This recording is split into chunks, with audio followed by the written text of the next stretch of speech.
みんな、こんにちはなのだ。動画のナビゲーター、ずんだもんなのだ。今日はヨーロッパのあの国、オランダのニュースをお届けするのだ。みんな、オランダって聞くと、風車とカチューリップとか思い浮かべると思うのだ。でも実は、オランダの自転車の数って、なんと人口よりも多いのだ。街を歩けば、自転車だらけなのだよ。意外だったのだ。さて、今日はそんなオランダから、5つのニュースを厳選してお届けするのだ。中でも特に注目なのが、アムステルダム近郊で起きた痛ましい事件なのだ。17歳の少女の遺体が見つかったという、警察が捜査を進めているニュースなのだ。この動画が良いなって思ったら、高評価とチャンネル登録もよろしくなのだ。さあ、今日も一緒にオランダの、今、を見ていくのだ。こんにちは。今日は西ヨーロッパに位置する魅力的な国、オランダを紹介するのだ。オランダは、北海に面した低地国で、国土の約4分の1が海面より低いというユニークな特徴があるのだ。ベルギーやドイツと国境を接していて、首都は美しい運河と芸術の街アムステルダム。一方で、政治の中心はハーグにあるのだ。この国は、17世紀に黄金時代を迎え、海洋貿易で世界をリードした歴史を持つなのだ。現在は立憲君主制で、王室の下で議会制民主主義が機能しているのだ。人口はおよそ1700万人くらい。多様な文化が共存する国際色豊かな社会を築いているのだ。主要産業は酪農や園芸、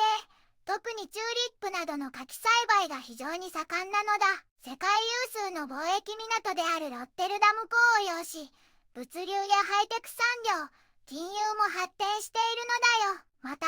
水管理技術は世界トップレベルなのだ。文化面では、風車や器具、チーズが有名だけど、レンブラントやゴッホといった巨匠を生んだ芸術の国でもあるのだ。自転車文化が根付いていたり、寛容な社会であることも特徴なのだ。近年は、気候変動対策や循環型経済への取り組みにとても積極的なのだ。環境技術や持続可能な農業など、未来に向けたイノベーションにも力を入れている注目の国なのだよ。一つ目のニュースなのだ。ジッコドーム付近で17歳殺人事件の遺体発見という記事なのだ。アムステルダムの近く、ダイフェンドレヒトという場所で17歳の少女の遺体が見つかったのだ。アブクード出身のこの少女は殺害された可能性が高いと警察は見ていて、現在、目撃情報を広く集めているのだ。水曜日の早朝、午前4時頃、一般の方からの通報を受けて警察が現場に駆けつけたのだ。遺体は、ヨハン・クライフ・アリーナや有名なコンサート会場の実行、ドームに近い、ホルターベルフエフ沿いの水辺で発見されたのだ。遺体には暴力の跡があったらしいのだ。警察の捜査は、ブールフ名ステルストラマンウェフという場所にも拡大されたのだ。実行、ドームのすぐ隣にある建設現場では、探知犬を使って詳しく捜索が行われたのだ。さらに、現場近くで見つかったセーターは、鑑識のために持ち去られたのだ。アリーナへ続く道路の周辺は、規制線が張られていたのだ。遺体が見つかった後、警察のヘリコプターが30分間にわたって上空を旋回していたと、アムステルダムの放送局85が報じているのだ。警察はまだ、亡くなった少女の身元を公表していないし、死因についてもコメントはしていないけれど、現在、複数のシナリオを検討しているそうなのだ。この事件について何か知っていることがあったら、警察に連絡してほしいのだ。二つ目のニュースなのだ。高齢女性殺害容疑で容疑者3人を逮捕という記事なのだ。アムステルダムで悲しい事件があったのだ。なんと、先週、80歳のおばあさんが殺害される事件が起きてしまったのだ。警察は、この件で容疑者3人を逮捕したのだ。このおばあさんは、ひどい強盗の被害に遭ってしまったと見られているのだ。逮捕されたのは、サーンダムに住む19歳の女性が1人と、アムステルダムに住む20歳と23歳の男性2人の合計3人なのだ。事件は水曜日にこのおばあさんが約束の時間になっても現れなかったことで発覚したのだ。心配した警察が午後3時にアムステルダムにあるおばあさんの自宅ビトゲンスタインナーへ向かったところ、そこで亡くなっているのが見つかったのだ。地元の放送局 AT5 の情報によると、警察はいくつかの家を詳しく捜索したり、事件に関係していると思われる車を押収したりしたのだ。現在もこの事件の捜査が続いているのだ。3つ目のニュースなのだ。すべての葉は茶色だが、秋のトガメではない、という記事なのだ。皆さん、今年は葉っぱの色づきがいつもより早いと感じるかもしれないけど、実はこれ、秋が早く来たわけじゃないのだ。専門家さんが言うには、干ばつが原因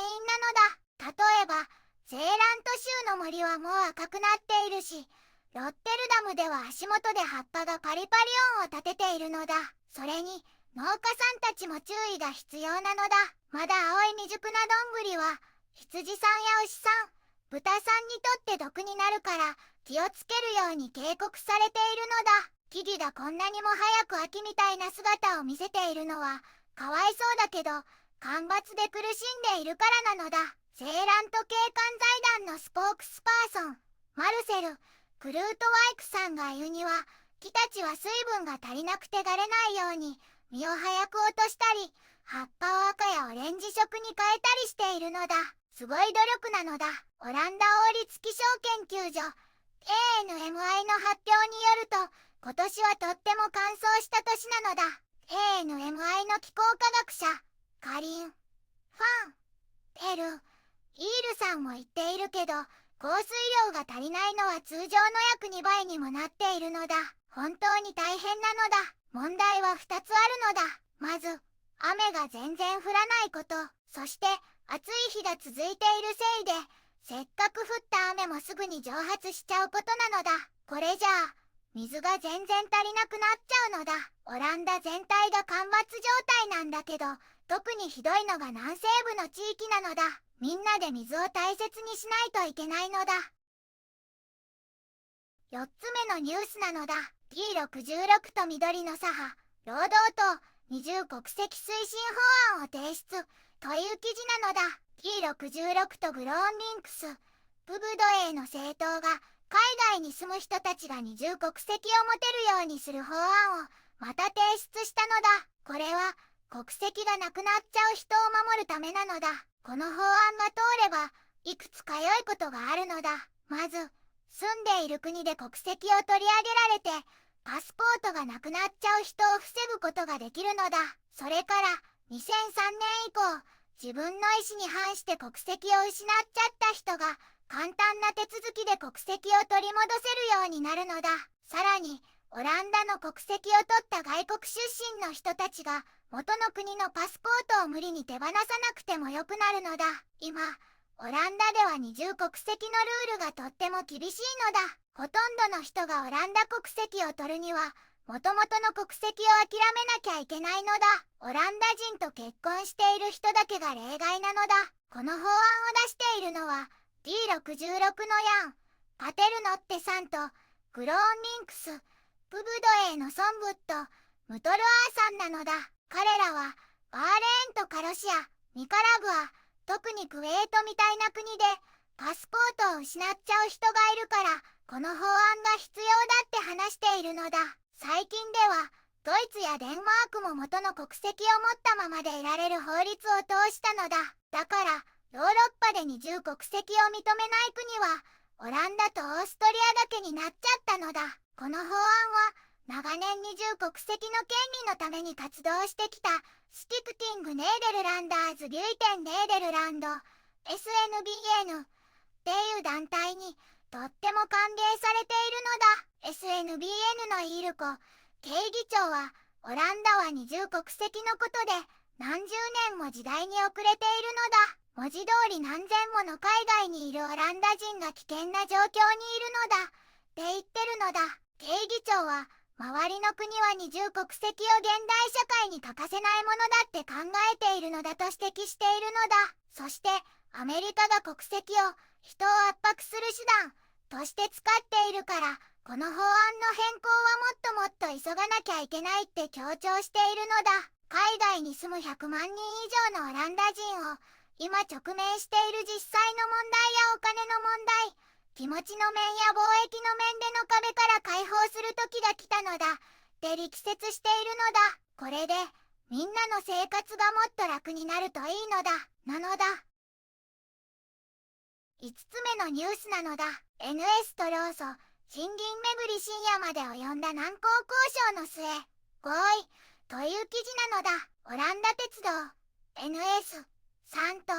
従業員さんたちの労働組合さんがね、この前夜遅くまで大変な話し合いをして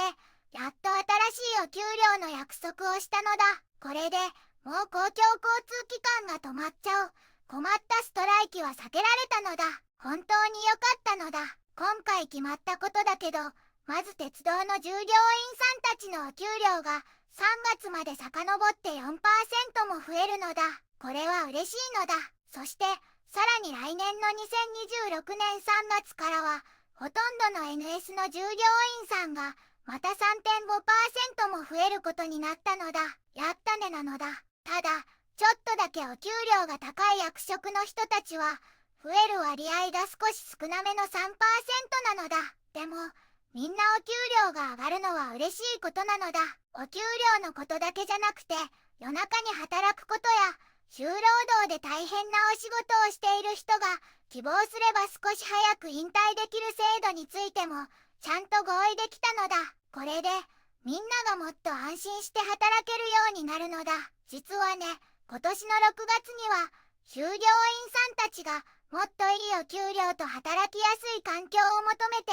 2週間の間になんと4回もストライキをしたのだ。組合さんたちは NS さんと何度も交渉を重ねていたんだけど、なかなか意見がまとまらなくて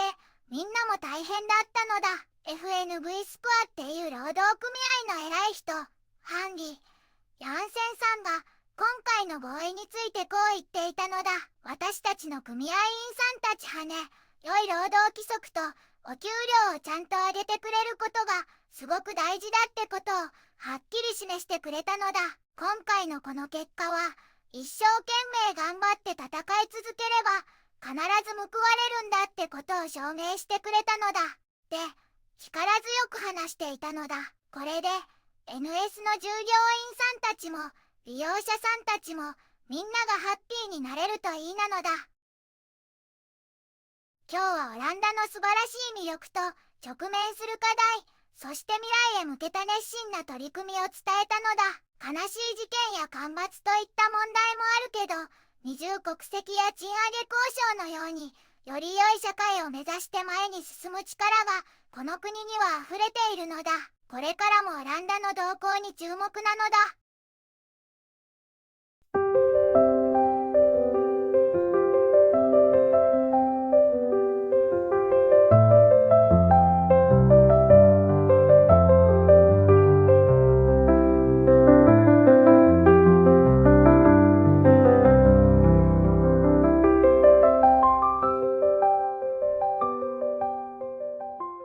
こんにちはなのだ。この番組では世界のあまり知られていない国や地域からちょっと不思議でちょっと感動するニュースをお届けするのだ。日本ではあまり話題にならないけど、世界には僕たちが知らないままの出来事や優しさや驚きに満ちた物語がたくさんあるのだよ。テレビでもネットでもあまり見かけないけれど、本当はもっと伝えられるべき小さな世界の声、そんな声を僕と一緒に見つけに行くのだ。さあ、一緒に知られざる世界の旅を始めるのだ。